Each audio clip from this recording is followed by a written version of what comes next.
Hello everyone, and welcome back to our channel. Today we're diving into a fascinating by-election story from the Eastern Cape that says a lot more about South African politics than the raw numbers suggest. The ANC has managed to hold on to Ward 6 in Southernwood, Mthatha, under the King Sabota Delindibo municipality in the Otambo district. On the surface, it looks like business as usual for the governing party. But when you look closely, you see a more complicated picture emerging, one filled with voter apathy, growing competition, and a warning sign that the ANC cannot take even its strongholds for granted. Now, according to the Independent Electoral Commission, the ANC secured 44% of the vote. That's up from 41% in the previous election. On paper, that's a win. The ANC leadership called it a solid hold and a reassurance that Mthatha still trusts the movement. And if you ask them, they'll tell you the people of Southernwood have spoken loud and clear. But here's the twist, only 19% of registered voters actually showed up.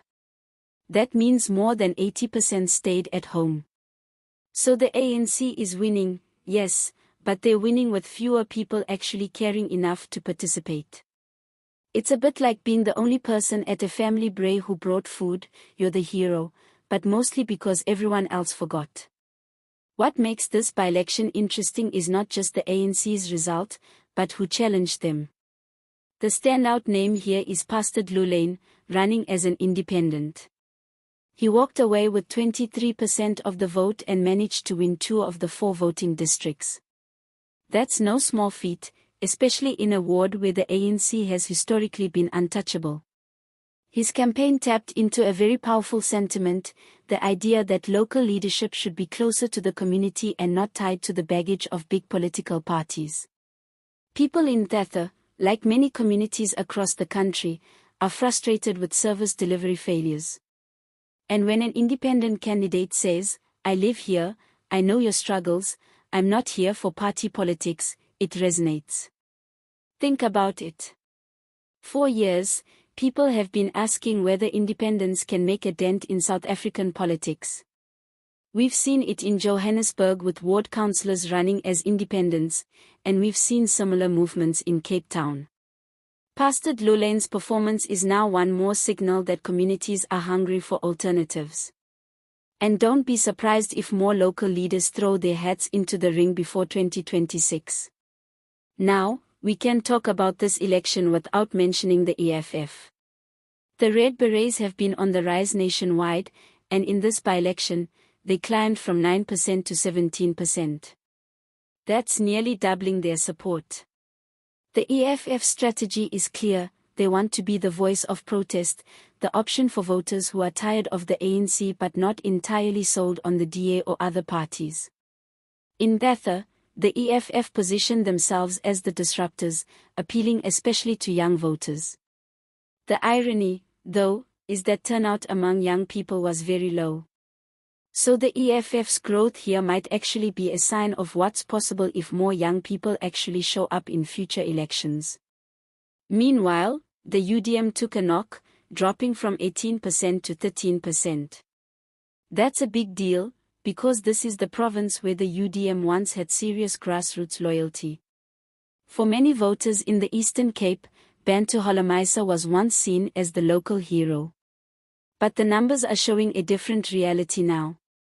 The UDM is struggling to hold on to its base, and independents like Pastor Dlulane are stepping into the vacuum. As for the other players, the ATM held steady at 3%, the Mthatha Residents Association didn't contest this time, and the DA, which once had 9%, also sat this one out. You could say their absence left space for others to grow. But the real story here isn't just the percentages. It's the turnout. Only 19% of registered voters cast a ballot. In the last election, turnout was 34%. That's almost half the participation gone. And if you want to know why, look no further than service delivery. Residents are tired of poor roads, electricity issues, and municipal mismanagement. For many, the choice between ANC, EFF, UDM, or anyone else doesn't feel meaningful anymore. When people no longer believe voting will change their lives, they stay home. That's the danger for democracy, and it's not unique to Mthatha. We are seeing it across the country. Now, from a national perspective, this by-election is like a snapshot of where things might head in 2026. The ANC is still dominant, but the cracks are widening. Independents are gaining traction, the EFF is growing, and smaller parties are being squeezed out. The ANC can celebrate this win, but if only 2 out of 10 voters are showing up, that's not real legitimacy. That's survival by default. And here's the humor in all this: imagine a soccer game where the ANC shows up with a full squad, the EFF brings half a team, the UDM has one tired goalkeeper, and most of the spectators don't even bother coming into the stadium. The ANC will claim victory, but it feels more like a practice match than the World Cup. For the ANC, the message is simple: people still vote for you, but they don't love you the way they used to. For the EFF, this is encouragement: keep pushing, and you'll keep growing. For independents, Pastor Dlulane just proved that with community trust, you don't need a big party logo to compete.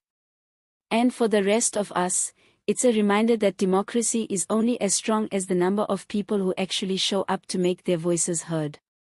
So, as the countdown to 2026 begins, Ward 6 in Southernwood has become a kind of political laboratory.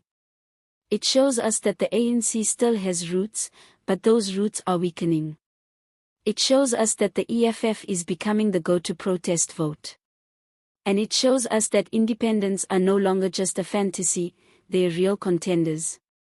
What happens next?